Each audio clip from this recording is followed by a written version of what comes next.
Hey guys, what's going on? It's your girl Sean. If you're new here, welcome to the channel and special shout out to my channel subscribers as well as my channel members. So in today's video, I had a few people ask me how do I put my adhesive backing on my patches. So that's what I'm going to show you guys today, my step-by-step process. So I have the supplies here. I'm going to go over everything that I have and then we'll jump right into making the patches. So as far as supplies go, I'm going to use my Cricut mini press, or you can use your Cricut press. You can use a heat press, you can use an iron. So any of those will be fine. And I'm gonna actually go ahead and turn this on so it can start to warm up. I have some patches that I've already stitched out that just need the backing on them. I also have some scissors, as well as my Heat&Bond Ultra Hold. I have a piece of Teflon sheet and my heat resistant mat. So while that's warming up, what I'm going to go ahead and do is cut out my Heat&Bond and then I'll get it set up for the patches.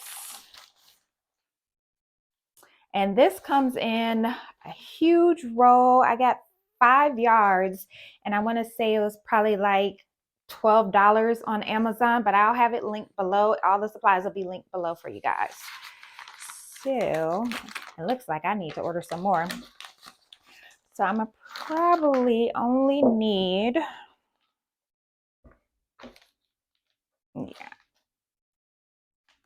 yeah.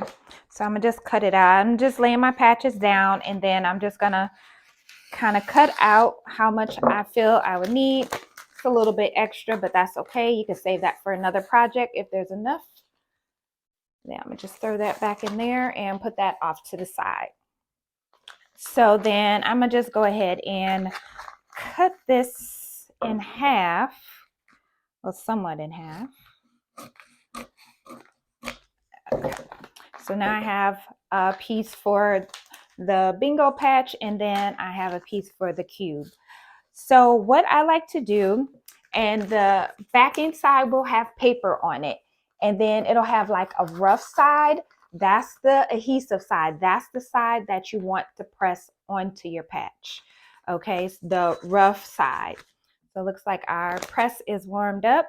And what I like to do, usually once I take my patch off the hoop, before I trim it down, a lot of times I like to put on my Heat&Bond then, and then just trim it down from there. But seeing that I've already trimmed these patches down, I'm gonna just go ahead and line it up and then cut my Heat&Bond down to where I need it to be. So there's not extra or excess on the patch.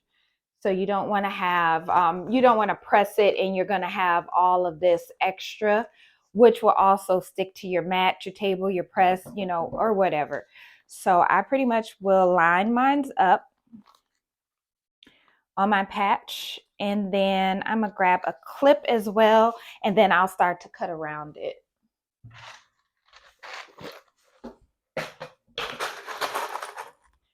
Just grab a few clips here just to clip it on where I want it so it doesn't move, and then that way I can cut the rest of the Heat&Bond out. And so I'm gonna just cut it out based on how the patch is shaped, and I'm gonna go right up to the edge. You don't need to leave any extra. I'm gonna just go right up to the edge. And so I'm just trimming it just like that, right along the edge of the design. And then if you want to add some more clips just so it'll stay put, you can do that as well. And just be careful when you're cutting close to your edge that you don't cut into your patch or cut your stitches. Okay, and we're almost done with this one. And I'm gonna grab one more clip and put on this side and then trim that down. And actually I'm gonna trim this side down a little bit more because there is just a little bit extra, but I like to make sure there's no extra of that Heat&Bond left. So I get it as close as possible. So that's how close I got it. And that's how it's looking in the back. So I'm going to just put that one down, and then we're going to do the same thing for the second patch.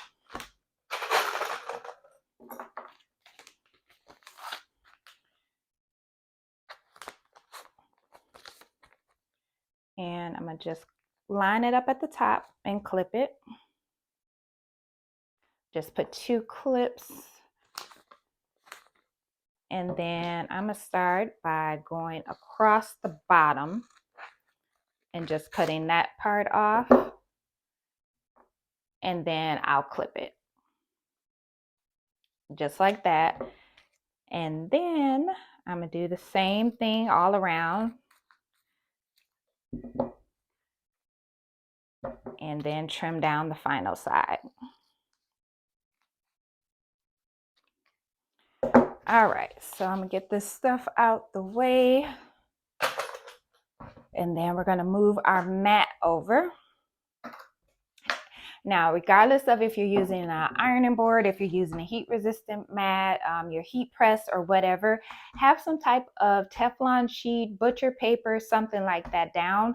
So just in case, if for any reason you did leave any extra or excess of the Heat&Bond, it won't ruin like your mat or your ironing board or your heat press or anything like that. So then I'm going to go ahead and I'm going to start taking the clips off one at a time, because you'll notice it'll start to fold up. Or you could take them off and hold them on there. Either is up to you. So if you take it off, you're just going to want to hold it down. Then you'll take your press and then just run the press over it. And just for a few seconds, you don't need to do it too long. You'll notice that it starts to stick. And that's that. So we'll let that one cool. And then we'll go to the next one.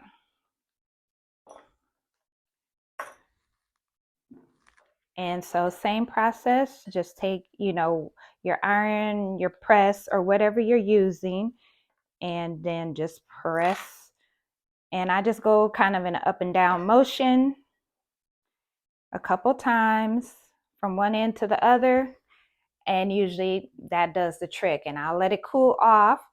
And then now you can, if you're selling patches, you can ship it with the backing on there, and the customer could peel it off and press it onto their garment. Or you can, peel it off and send it that way. I normally leave the backs on there after I press it, and then let the customers, peel that off and press it onto their garment. But it'll peel off easy, just like this here. And then you'll see that it has that shiny backing on there now. Hopefully you can see that. So now it has that shiny backing on there, and then you're ready to press.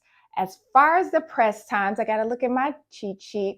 I normally press it for about 305 degrees and for about 15 seconds when I'm pressing it onto a garment. Now, if you have multiple patches that you're pressing onto a garment, make sure that you line those patches up, or you get your placement wherever you want it to be. And then you just do one press. You'll do one press on the outside and then turn that garment inside out, or turn it over, say if you're putting it on a jacket or something, and then press it from the inside. That way, that'll make sure that your patch sticks on and stays. And also let it cool down. I know a lot of people, they want to touch it and make sure that it's sticking to the garment. Let it cool all the way down first, because you don't want to lift it and then now that part isn't going to stick. So just make sure you get all your patches in whatever placement that you're going to press them on. If it's going to be, say, like on one side of a jacket, have those all lined up, because you don't want to place one patch and press it, place another patch and press it, place the third patch and press it. So that first patch now has been pressed 3 times, and you're eventually going to burn that patch out, which means the adhesive backing is not going to stick anymore, and that patch is going to get loose. So you'll either have to put some more adhesive backing on there, or you would have to sew it onto your garment at that point. So I just wanted to let you guys know that. just to make sure that you're not doing multiple presses on one patch, because you'll end up burning out that adhesive and it won't stick anymore. So I hope this video helps. I know you guys wanted to know how I do mine.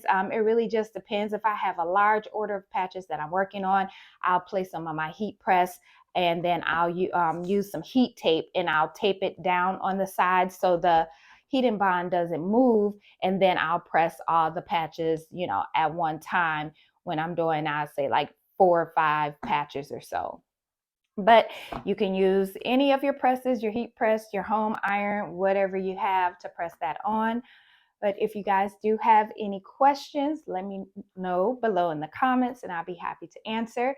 Otherwise, I will see you guys in the next video. Bye, guys.